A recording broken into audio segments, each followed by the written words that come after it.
Hello class 10th student, स्वागत है एक बार फिर से मेरे चैनल बाबा मैथ्स वाला में। और इस वीडियो में हम लोग शुरू करेंगे ट्रिग्नोमेट्री का पार्ट 2, ठीक है ना।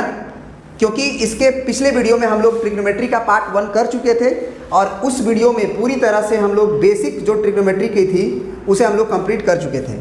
जैसा कि आपको हम दिखा दें, पहला लेक्चर में हम लोग ट्रिग्नोमेट्री का इंट्रोडक्शन पढ़े थे, जिसमें हम बताए थे कि हमारे 2 चैप्टर्स केवल होते हैं, ट्रिग्नोमेट्रिकल रेशियोज और ट्रिग्नोमेट्रिकल आइडेंटिटीज़। ये 2 चैप्टर्स ही केवल हमें क्लास 10th के मैथमेटिक्स में पढ़ना है, जिसमें कि हम लोग ट्रिग्नोमेट्रिकल रेशियोज़ के बारे में पढ़ना शुरू किया था। उसके बाद हमने ट्रिग्नोमेट्री का आपका बेसिक जो डेफिनेशन होता है उसको बताया कि ट्रिग्नोमेट्री जो है वो ग्रीक वर्ड से लिया गया है, जिसमें एक होता है ट्राइगोनोन और एक होता है मेट्रॉन। इन दोनों वर्ड से ट्रिग्नोमेट्री बना हुआ है, जिसका मतलब होता है, इस पहले का मतलब होता है ट्रायंगल और इसका मतलब होता है मेजरमेंट। यानी कि ट्रायंगल्स के साइडों के बीच में और एंगलों के बीच में जो मेजरमेंट्स होते हैं उनके बीच में जो स्टडी किया जाता है उसे हम लोग ट्रिग्नोमेट्री में रखे गए हैं। उसके बाद ये आपका डेफिनेशन भी हम पढ़ाए थे, trigonometry is the branch of mathematics which deals with the measurement of sides and angles of the triangle and problems allied with angles. Trigonometry के मैथमेटिक्स का ऐसा ब्रांच है जो डील करता है साइड्स और एंगल के मेजरमेंट को, ठीक है ना, एक ट्रायंगल में। ये चीज़ पढ़े थे। उसके बाद अगला पॉइंट हम लिए पढ़े थे इसमें कि एक राइट एंगल ट्रायंगल में हाइपोटेनस किसे कहते हैं, परपेंडिकुलर किसे कहते हैं, बेस किसे कहते हैं। ये सबसे ज़्यादा इंपॉर्टेंट था क्योंकि वो लोकेशन पे डिपेंड करता है कि आप कहाँ से देख रहे हो। अगर एंगल सी से देखते हैं हम लोग, हाँ, अगर एंगल सी से हम लोग देखते हैं एंगल को, तो परपेंडिकुलर ए बी होगा और बेस हमारा बी सी होगा। लेकिन अगर हम किस पे खड़ा होकर देखते हैं, एंगल ए पे खड़ा होकर देखते हैं, तो परपेंडिकुलर हमारा बेस हो जाएगा जो कि नीचे की तरफ है, क्योंकि एंगल ए के सामने हो जाता है परपेंडिकुलर और एंगल ए के साथ में लगा हुआ हो जाता है बेस, और जो 90 डिग्री है उसके सामने जो साइड होता है वो हो जाता है हमारा हाइपोटेनस। तो ये सारी चीज़ें हम लोग पढ़ चुके थे पिछले वीडियो में। उसके बाद हम लोग ये पढ़े थे कि कैसे हम लोग ये फार्मूला को याद रखते हैं, साइन थीटा से लेके कॉसेक थीटा तक के फार्मूला को। हमने बताया था कि साइन थीटा के लिए आप ये याद रखो P/H, यानी कि perpendicular by hypotenuse. Cos theta के लिए आप याद रखो बेस बाई हाइपोटेनस। और फिर टेन थीटा के लिए आप याद रखो परपेंडिकुलर बाई बेस। फिर कॉसेक थीटा जब आएगा तो साइन थीटा का उल्टा, हाइपोटेनस बाई परपेंडिकुलर जो कि नीचे की तरफ है। और अगर सेक थीटा की बात किया जाए तो हाइपोटेनस बाई बेस, और कॉट थीटा की बात की जाए तो वो हो जाएगा आपका बेस बाई परपेंडिकुलर। और इसको हम बोले थे कि या तो ऐसे याद रख लो, पाकिस्तान भूखा प्यासा, हिंदुस्तान हरा भरा, या फिर पप्पू बेटा पोए पोए हेलो हेलो बोलो। ये चीज़ें हम लोग पढ़ चुके थे। उसके बाद एक रिलेशन हम लोग पढ़े थे एक राइट एंगल ट्रायंगल में। वो रिलेशन शायद आपको याद नहीं होगा, हम आपको बता देते हैं कि हाइपोटेनस का स्क्वायर बराबर पढ़े थे P square plus B square, और पी स्क्वायर बराबर पढ़े थे H square minus P square, sorry B square, क्योंकि है ना H square minus B square, और बी स्क्वायर बराबर पढ़े थे H square minus P square. या उसके बाद हम ऐसे भी पढ़े थे कि अगर ये ए है और ये सी है और ये बी है तो ए सी का स्क्वायर जो होगा वो ए बी का स्क्वायर प्लस बी सी का स्क्वायर होगा। और क्योंकि ए सी हाइपोटेनस से सबसे बड़ा है, जुटेगा। और ए बी का अगर स्क्वायर पूछें तो ए बी का स्क्वायर के लिए हम लोग क्या करते हैं कि ए सी के स्क्वायर में से जो बच गया, जैसे ए बी है ए सी है तो बचा बी सी, तो बी सी का स्क्वायर को हम लोग सब्ट्रैक्ट कर देंगे। और उसी तरह से अगर बी सी का स्क्वायर निकालना होगा तो वो हो जाएगा A C square minus A B square. तो यहाँ तक मैथमेटिक्स हम पढ़े थे राइट एंगल ट्रायंगल में पाइथागोरस थ्योरम से। अब जो है हमारे अब अगले वीडियोज़ में होगा अगले पॉइंट्स की कहानी, ठीक है ना। तो चलिए अब हम लोग शुरू करते हैं उस कहानी को, ठीक है ना। इसमें सबसे पहले एक थ्योरम से शुरू करेंगे जो कि बहुत ज़्यादा इंपॉर्टेंट है। ये थ्योरम जनरली बच्चों को बताया नहीं जाता है, तो आप इसे देखेंगे कि ये थ्योरम क्या कहता है। सबसे पहले ट्रिग्नोमेट्री में एक थ्योरम है, the trigonometric ratio are same for the same angles, है ना। इन अ ट्रायंगल कह सकते हो या कोई भी, मतलब same trigonometrical ratio are the same for the same angles. Same angles का मतलब देखो ट्रायंगल क्या हो रहा है कि अलग अलग बन रहा है। जैसे मान लेते हैं ये एंगल हमारा थीटा है, तो अगर हम साइन थीटा की बात करें तो साइन थीटा अगर हम छोटे वाला ट्रेंगल में लें, मतलब कि पी क्यू ए में लें, ट्रेंगल पी क्यू ए में लें अगर, तो इसमें हम लोग परपेंडिकुलर बाई हाइपोटेनस जब लिखेंगे तो साइन थीटा का वैल्यू हमारा परपेंडिकुलर थीटा के सामने पी क्यू होगा और हाइपोटेनस हमारा पी ए होगा, क्योंकि 90 डिग्री के सामने वही है, ठीक है ना। तो ये हमारा पी ए हो गया। जबकि अगर इसी साइन थीटा को हम ट्रेंगल एम एन ए में कंसीडर करें, एम एन ए में, तो यही साइन थीटा हमारा फार्मूला तो अभी भी परपेंडिकुलर बाई हाइपोटेनस ही होगा, ठीक है ना। तो ये हमारा परपेंडिकुलर बाई हाइपोटेनस क्या हो जाएगा, एम एन, क्योंकि अब थीटा के सामने बड़े वाला ट्रेंगल में कंसीडर करने की ज़रूरत है, जो कि आपको दिखाई दे रहा है, दिस ट्रेंगल, ठीक है ना। क्या होगा परपेंडिकुलर एम एन और बाई हाइपोटेनस अब हो जाएगा एम ए। तो दोनों तो साइन थीटा ही लिखे हैं हम, तो जब दोनों साइन थीटा ही है तो रेशियो भैया सेम होगा। यानी कि हम ये कह सकते हैं कि P Q by P A is equal to M N by M A, ये बराबर होगा। तो इसका मतलब यही हुआ कि trigonometrical ratio are the same for the same angles. अगर सेम एंगल है तो ट्रिग्नोमेट्रिकल रेशियोज के लिए आप कितना भी ट्रेंगल बड़ा बड़ा कर लो, जैसे हम एक ट्रेंगल यहाँ ही बना क्यों ना दें, राइट एंगल, चाहे यहाँ ही क्यों ना बना दें, कोई भी राइट एंगल ट्रेंगल अगर बनेगा, कोई भी राइट एंगल ट्रेंगल अगर बनेगा यहाँ पे, जैसे ये बना दे, चाहे ये बना दे, चाहे ये बना दे, चाहे बहुत दूर जाके ये बना दे, ये अगर राइट एंगल ट्रेंगल होगा तो निश्चित रूप से वो ट्रिग्नोमेट्रिकल रेशियो सबके लिए सेम होगा। अब बच्चों के दिमाग में ये क्वेश्चन जरूर उठता है कि ऐसा कैसे हो सकता है कि ट्रेंगल बड़ा होगा तो भी रेशियो सेम होगा। भाई रेशियो है ना, अगर ये वाला परपेंडिकुलर बढ़ रहा है तो हाइपोटेनस भी तो बढ़ रहा है। कहानी कुछ इस तरह का है कि जैसे 1/2 है तो ऊपर हम लोग मान लो 5 से गुना कर दें या 2 से गुना कर दें और नीचे भी 2 से गुना कर दें, तो ये रेशियो 2/4 की तरह नजर आएगा।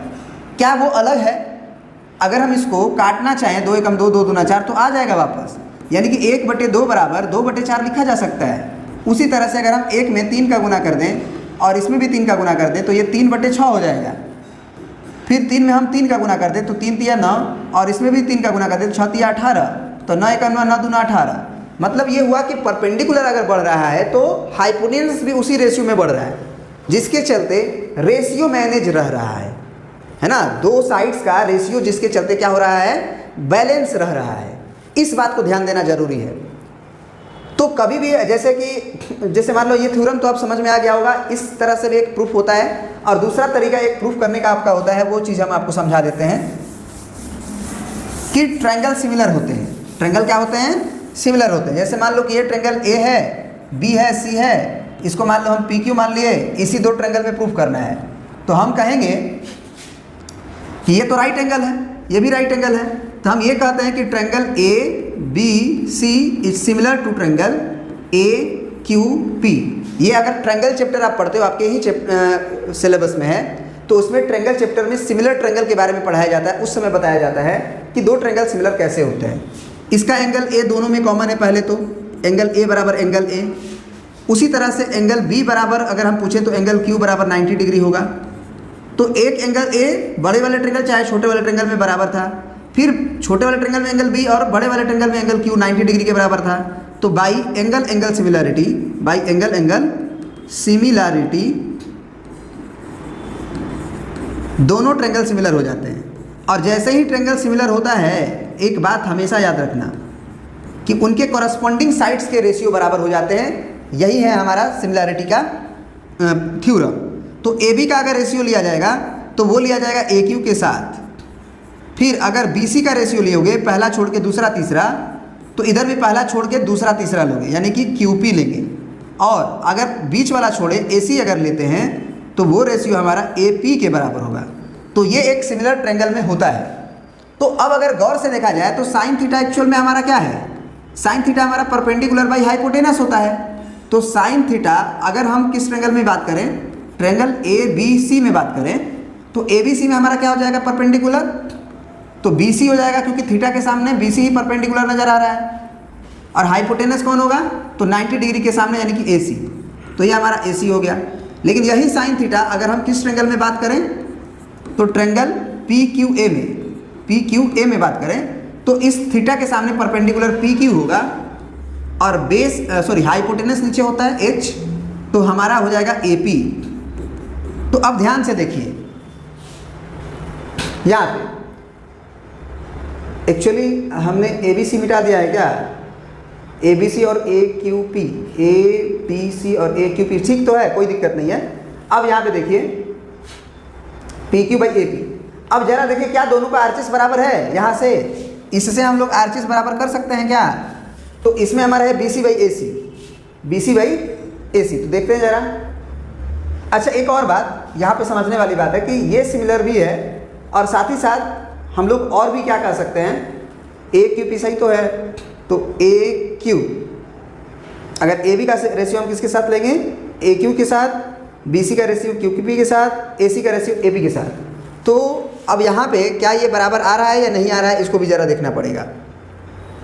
तो ज़रा देखो, इसको हम क्रॉस मल्टीप्लाई अगर करें, इसको केवल इस रिजल्ट को, तो रिजल्ट हमारे सामने आ जाएगा। कैसे देखो, सबसे पहले तो हम लिखेंगे कि चूँकि हमारा BC/QP बराबर आ चुका है AC/ किसके, AP के, इसको इक्वेशन नंबर 1 मान लो और लिखो कि 1 जो है वो इम्प्लाई करेगा हमारा ये रिजल्ट। अब हम AC को इधर भेज लें और QP को उधर भेज लें तो कोई दिक्कत नहीं होगा, तो BC/AC हो जाएगा और इधर QP जो उधर जाएगा उसको हम PQ लिख सकते हैं, PQ/AP। अब यही रिजल्ट तो है ये, BC/AC और PQ/AP। तो ये बराबर हो जाने से हम कह सकते हैं कि ये दोनों तो हमारे साइन थीटा के बराबर है। तो इसीलिए ये रिजल्ट प्रूफ हो जाता है कि ट्रेंगल चाहे कितना भी बड़ा हो, अगर थीटा को हम घटा बढ़ा नहीं रहे, जैसे कि अब थीटा कैसे घटेगा बढ़ेगा, तो देखो ऐसे थीटा बढ़ेगा घटेगा, कैसे देखना, जैसे अगर हम A पॉइंट लिए और यहाँ पे ऐसे साइड बना दिए तो क्या हुआ, एंगल जो है वो बढ़ गया, पहले थीटा था अब थीटा बढ़ गया, तो निश्चित रूप से परपेंडिकुलर भी गड़बड़ होगा और हाइपोटेनस भी गड़बड़ होगा। तो अगर थीटा बदल जाएगा तब ही मतलब रेशियो बदलेगा। लेकिन अगर एक ट्रेंगल में अगर थीटा आपने फिक्स कर दिया तो इस ट्रेंगल में आप कितना भी दूर क्यों ना चले जाएं, उसमें परपेंडिकुलर और हाइपोटेनस का रेशियो, चाहे परपेंडिकुलर और बेस का रेशियो, चाहे छोटा ट्रेंगल लो बड़ा लो, जो रेशियो ले रहे हो P/B का रेशियो ले रहे हो तो हर जगह P/ रेशियो का बराबर होगा। ये कहानी होती है। तो ये बात आप समझ गए होंगे कि हमारे पास अगर थीटा सेम हो तो ट्रेंगल के बड़ा होने से रेशियो नहीं बदलता है। ये बात बहुत अच्छी तरह से आप लोग समझ गए होंगे, ठीक है ना। अब देखिए,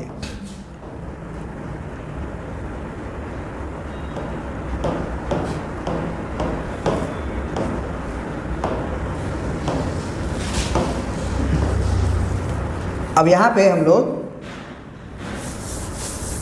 अगला पॉइंट पढ़ते हैं अगला क्वेश्चन के साथ, ठीक है ना। अगला क्वेश्चन क्या है उसको जरा देखेंगे ध्यान से आप लोग।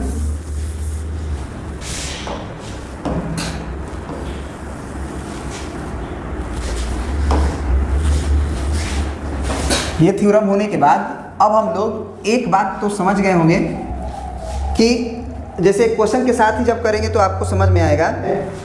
आपका NCERT का एग्जाम्पल 1, ठीक है ना, इसमें जो ये क्वेश्चन है हमको यहाँ पे लिखे हुए हैं, अगर आपको चमक रहा है तो यहाँ देख सकते हैं। कह रहा है कि गिवन 10A = 4/3, है ना, 10A = 4/3, find the other trigonometrical ratio of the angle A, ठीक है ना। यानी कि सबसे पहले तो ये समझना है कि कोई भी एक राइट एंगल ट्रिंगल हमें बना लेना है, ठीक है ना। क्या बना लेना है, कोई भी एक राइट एंगल ट्रिंगल हमें बना लेना है, ठीक है ना। उसमें हमें क्या दिया हुआ है उसको लिख लेते हैं। उसमें हम मान लेते हैं कि ये एंगल हमारा A है और इसको हम कुछ और मान लेते हैं BC। और आपको मालूम होगा कि 10A अगर 4/3 दिया है तो लोगों को ये समझ में आ जाता है कि भैया ये होता है परपेंडिकुलर, ये होता है बेस, और 10A का वैल्यू हमें दिया हुआ है कितना, 4/3, तो ये हमारा P/B हो गया। तो परपेंडिकुलर को 4 बोल देते हैं और बेस को 3 बोल देते हैं, तो वो ये समझने लगते हैं कि BC हमारा 4 हो गया, BC हमारा 4 हो गया, और बेस जो है यानी कि AB है ना, क्योंकि वो A यहाँ लिखे हैं तो A के लिए परपेंडिकुलर BC हुआ और A के लिए ही बेस हमारा AB हुआ।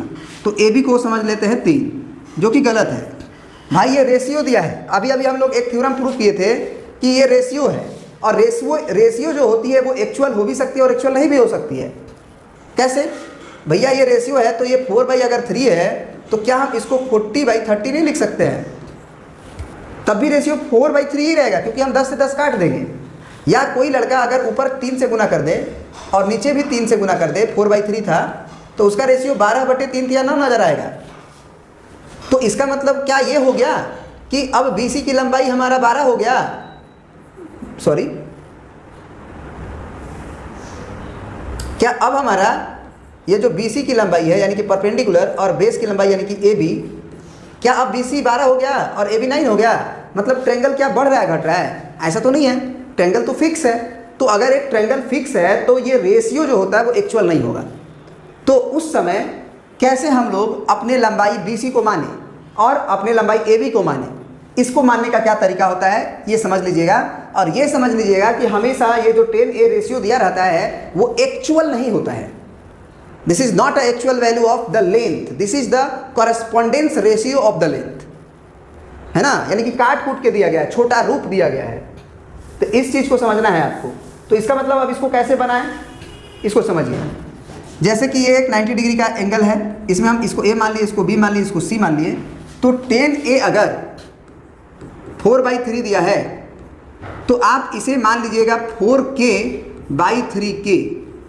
K ऐसा नंबर है जो हमारे BC को एक्चुअल बना रहा है, AB को एक्चुअल बना रहा है।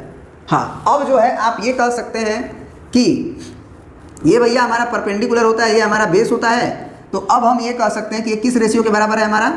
तो परपेंडिकुलर हमारा इस एंगल A के लिए A के सामने परपेंडिकुलर बताए थे तो BC, और बेस हमारा A के साथ में लगा हुआ है यानी कि AB, ये साइड, ठीक है ना, क्योंकि हाइपोटेनस तो आप जानते ही है कौन है, 90 डिग्री के सामने। तो अब इसका मतलब ये हो गया कि हमारा BC की लंबाई 4K हो गई, ये एक्चुअल मानेंगे बिकॉज ऑफ K रेशियो में हम माने हैं, ठीक है ना। और AB की लंबाई हमारी हो गई 3K। अब हमको ये पूछा है कि अदर ट्रिग्नोमेट्रिकल रेशियो, तो अदर ट्रिग्नोमेट्रिकल रेशियो का मतलब हो गया कि हमसे साइन A पूछ रहा है, हमसे कॉस A पूछ रहा है, 10A तो हमें दिया ही है, हमसे कॉट A पूछ रहा है, हमसे सेक A पूछ रहा है, हमसे कॉसेक A पूछ रहा है। तो अब जरा बताओ, साइन A के लिए तो हमको परपेंडिकुलर बाई हाइपोटेनस चाहिए, तो परपेंडिकुलर तो अभी भी हम BC लिख देंगे, लेकिन हाइपोटेनस तो हम AC लिखेंगे। अब AC तो हमें निकालना पड़ेगा ना, क्योंकि 90 डिग्री के सामने AC है। तो इसीलिए हम पहले ही पढ़ा चुके थे कि पाइथागोरस थ्योरम से आप AC स्क्वायर क्या लिख दोगे, AB का स्क्वायर प्लस BC का स्क्वायर, है ना। सबसे बड़ी भुजा का स्क्वायर छोटी छोटी भुजाओं के स्क्वायर के सम के बराबर होता है। तो अब जरा देखो, AB हमें क्या दिया हुआ है 3K, तो ये 3K का हो जाएगा स्क्वायर, BC क्या दिया हुआ है 4K, तो ये हो जाएगा 4K का स्क्वायर यानी कि 9K square plus 16K square. अब ये कितना हो जाएगा हमारा 16 और 9 25K स्क्वायर। तो ये AC का स्क्वायर है, लेकिन हमें तो केवल AC चाहिए, तो AC लेंथ है तो ये निगेटिव नहीं हो सकता है, इसीलिए केवल √25K स्क्वायर होगा और बाहर आ जाएगा 5 और K, ठीक है ना। अब अगर AC का लंबाई आ गया तो हम साइन थीटा का भी वैल्यू लिख सकते हैं क्या। BC का लंबाई तो हमारा 4K था और AC का लंबाई हमारा 5K था, तो आखिर में ये K कट ही जाता है। तो बच्चों को ये समझ में आता है कि सर K अगर कट ही जा रहा है तो फिर 4K और 3K मानने की क्या ज़रूरत है ना। तो वो हम ये कह सकते हैं कि वो रोम प्रोसीजर से सही आंसर आ जा रहा है, बिकॉज ऑफ कि रेशियो है और रेशियो में वो रेशियो कांस्टेंट कट ही जाता है। लेकिन जब भी आप ये लिखोगे कि भैया AC की लंबाई हमारा 5 है तो गलत माना जाएगा, क्योंकि AC का लंबाई 5 नहीं है, वो 50 भी हो सकता है, वो डिपेंड करता है कि K क्या है, ठीक है ना। तो AC अगर निकालना चाहोगे आप तो आपको 5K मानना ही पड़ेगा, इसे 3K और 4K मानना ही पड़ेगा, क्योंकि वो एक्चुअल नहीं रहता है। इस बात को हम बार बार फोकस कर रहे हैं कि 4/3 से भी अगर निकालोगे तो हाइपोटेनस निकालोगे तुम तो 5 आएगा, रेशियो सेम आएगा, क्योंकि 4/5 लिख सकते हो, परपेंडिकुलर को 4 और हाइपोटेनस को 5 मान के आंसर लिख सकते हो, लेकिन वो गलत माना जाएगा, ठीक है ना। अब कॉस A पे आते हैं, तो कॉस A हमारा होता है बेस बाई हाइपोटेनस। आपको फार्मूला याद होना चाहिए, पप्पू बेटा पोए पोए हेलो हेलो बोलो, तो ये कॉस का होता है बेस बाई हाइपोटेनस। तो बेस क्या है हमारा AB, है ना, इस एंगल के लिए बेस हमारा AB है, तो AB बाई क्या हो जाएगा आपका AC। तो AB का लेंथ कितना है 3K और AC का लेंथ कितना है हमारा 5K, तो फिर K से K कट जाएगा तो आंसर हो जाएगा 3/5। अब कॉट A का वैल्यू निकालना है तो इसको निकालने की जरूरत नहीं है, कॉट A 10A का उल्टा होता है, तो 10A अगर 4/3 दिया है तो कॉट A हमारा हो जाएगा 3/4। उसी तरह से सेक A किसका उल्टा होता है, तो सेक A उल्टा होता है आपका कॉस A का, तो कॉस ए हमारा आ चुका है कितना, 3/5, तो सेक ए को हम लिख देंगे 5/3। उसी तरह से कॉसेक ए किसका उल्टा होता है, साइन का, तो साइन का उल्टा होता है क्या, कॉसेक। तो कॉसेक का वैल्यू क्या हो जाएगा, साइन का उल्टा, यानी कि 4/5 का रेसिप्रोकल हो जाएगा 5/4। तो इस तरह से हम लोग सारे ट्रिग्नोमेट्रिकल रेशियोज को निकाल दिए।